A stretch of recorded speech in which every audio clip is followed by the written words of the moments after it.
So, how would you like to be able to figure out anything just by listening to it a few times? Wouldn't that be cool? Well, in order to do that, you've got to learn to play by ear the smart way. And that involves this concept right here. All real musicians go through a program known as ear training. Ear training. Ever heard of it? Ever heard of ear training? Out of 100 students a year that I have, I can generally only count on about a half a dozen people having ever even heard of ear training, yet alone knowing what it actually is. Those are the two most important words, as far as I'm concerned, that you're ever going to hear anybody say on the subject of music. If you want to be a real musician, you've got to get trained ears. And what does that mean? Well, what ear training is all about is about working out with a coach who already knows what these 50 different patterns sound like, and you're given clues about what to listen for in order to get to the point where you can recognize what they actually sound like.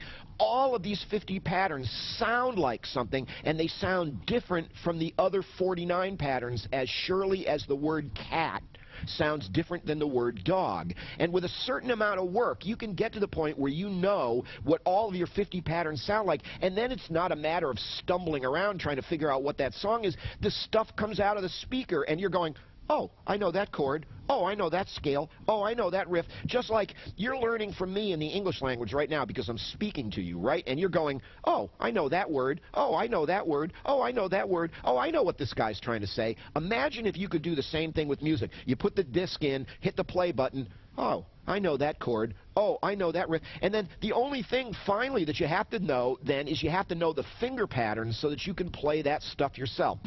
And let's do a quick segue in down here into the fourth way. Let's get this one out of the way. We're going to come back and talk some more about ear training in a minute, but just because of what I just said right there, you've got to be able to think in the language, you've got to be able to read in the language, you've got to be able to hear in the language, but finally, the last thing is you have to be able to turn around and you have to be able to make that noise yourself, don't you? You have to be able to speak in the language. And there it is, the 4 ways to know your pitch patterns. Think them, read them, hear them, speak them. Isn't that true? You can do that with any word in the English language, can't you? Over your course of your music career, you've got to get better and better at doing your pitch patterns, your scales and your chords and everything, these same 4 ways. Now, you're going, speak? Wait a minute, I'm a guitar player. What's that got to do?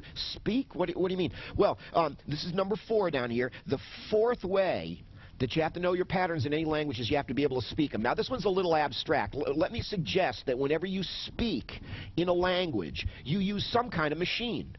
Like it might be blah, blah, blah, blah. This machine right there. That's a machine, isn't it? And somebody had to teach you how to use that machine. Or maybe it's a typewriter, like we said before. You use the typewriter to speak for you. Or maybe you use sign language and you know how to sign. You use your hand as the machine to speak with.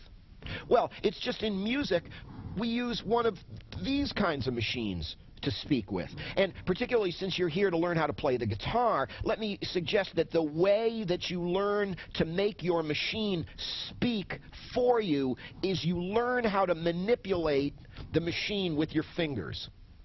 The 4th way that you need to know your scales and your chords and everything is you have to know them as finger patterns.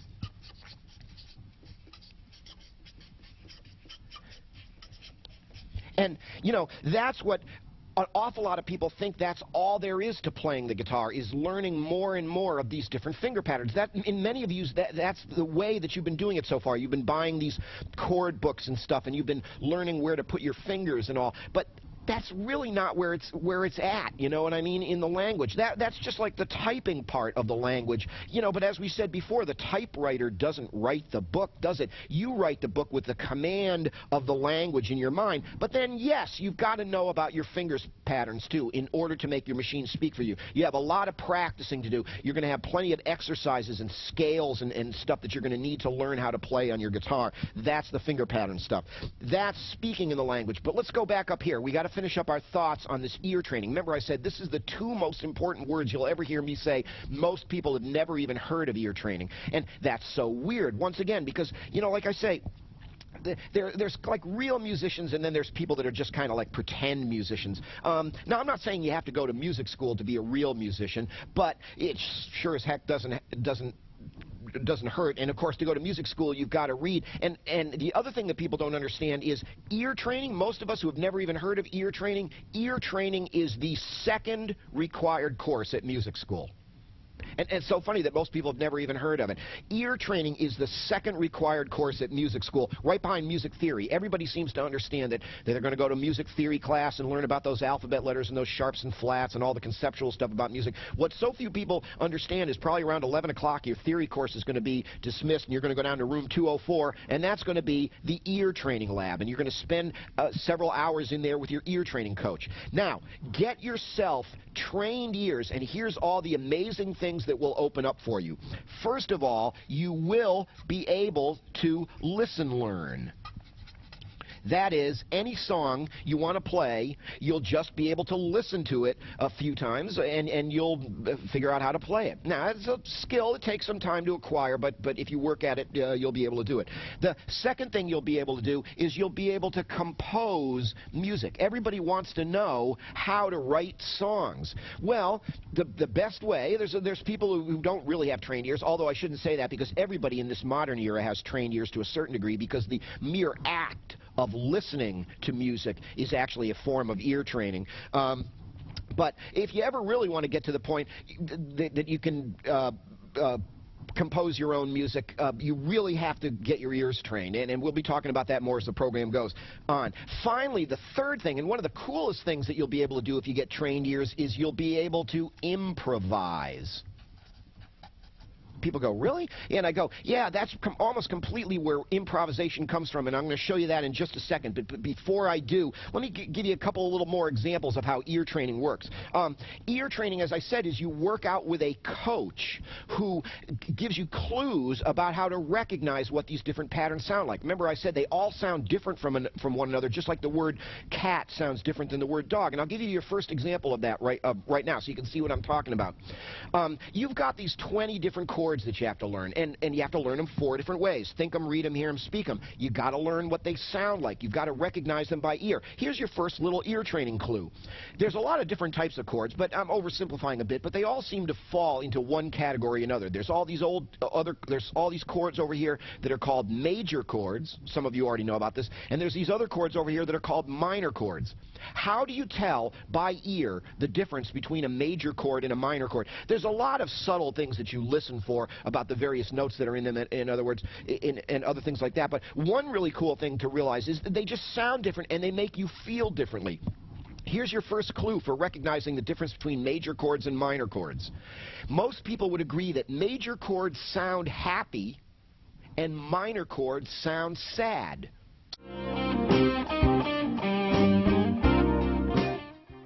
Hi, I'm Scotty West, creator of the Absolutely Understand Guitar Video Home Study Program. Hey, thanks for all the positive feedback on our video guitar lessons. We're now uploading new lessons right from our DVD Home Study Program. Each lesson is 70 minutes long, but we've chopped them up into 10-minute chapters to fit on YouTube, so each lesson will have 7 chapters. It's critical that you watch these chapters in order. Make sure you start with Lesson 1, Chapter 1, then move to Lesson 1, Chapter 2, etc. When you've finished all the chapters for Lesson 1, then move on to Lesson 2.